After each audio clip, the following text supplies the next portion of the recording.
1. Humble beginnings. They began as a small tribe on the banks of the Tiber River, poor, disorganized, and unknown to the world. And yet, within just a few centuries, they would build the largest and most powerful empire the Western world had ever seen. This is the story of the Roman Empire. A story of blood and ambition, innovation and tyranny, glory and collapse. A story that still shapes the world we live in today. 2. The founding of Rome. Rome's legendary beginning dates back to 753 BC. Romulus, raised by a she-wolf, slays his brother Remus and becomes the founder of the Eternal City. While the legend may be myth, the impact of Rome is very real. In its early days, Rome was ruled by kings, but the Romans soon overthrew monarchy and established the Roman Republic, a system of government based on shared power, senates, and citizen votes. It was revolutionary. A republic, not a kingdom. A state built on law, not bloodlines. And with that structure, Rome expanded. 3. The rise of the Republic. Over the next few centuries, Rome fought its way across the Italian peninsula.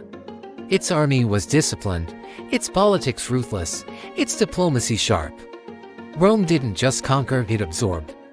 Local tribes became Roman citizens. Their gods, their language, their cultures, all blended into something greater. But the Republic was always under pressure.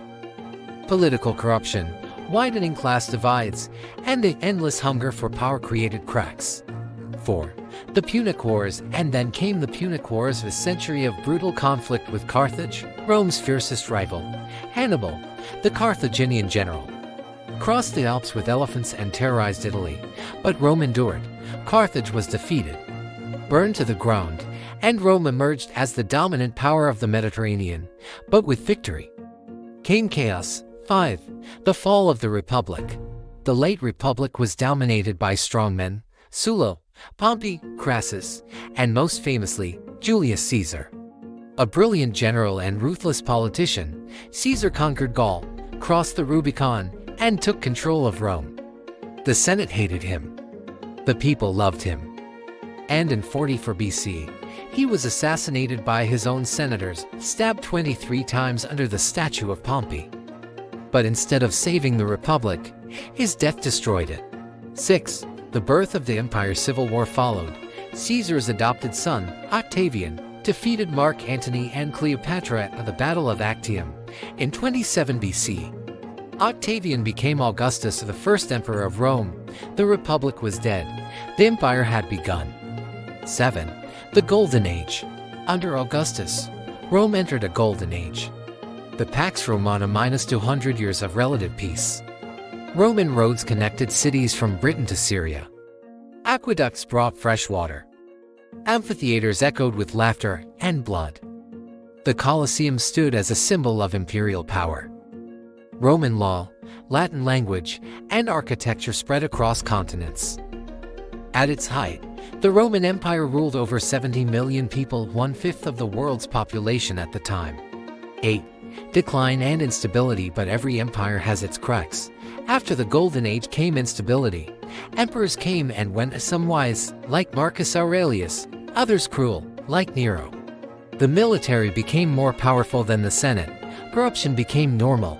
Plague struck. Inflation soared, and borders weakened. 9. Division of the empire.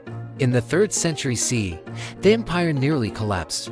Rome had 26 emperors in just 50 years, most of them assassinated. To save the empire, Emperor Diocletian made a bold decision, divided in two. The Western Roman Empire ruled from Rome, the Eastern Roman Empire from Byzantium, later known as Constantinople. 10. The fall of the West. Then came Constantine. He reunified the empire briefly, legalized Christianity with the Edict of Milan, and shifted the empire's center to the east. But the West was fading. Germanic tribes pressed harder on the borders. Rome's armies grew thin. In 410 CE, the unthinkable happened. Rome was sacked by the Visigoths. And in 476 CE, the last Roman emperor of the West, Romulus Augustulus, was deposed by a barbarian warlord. The Western Roman Empire was gone. 11. The Eastern legacy, but not all was lost. The Eastern Roman Empire, the Byzantine Empire, lived on for another 1,000 years. It would preserve Roman laws, Greek culture, and Christian faith through the Middle Ages, and even today. The Roman legacy lives in our languages, our laws, our cities, and our imagination. 12. A civilization beyond time. The Roman Empire did not fall in a single day. It decayed from within, was pressured from without, and eventually transformed. It is a mirror of human greatness and of our deepest flaws. Rome was not just a place, it was an idea, and that idea still echoes across time.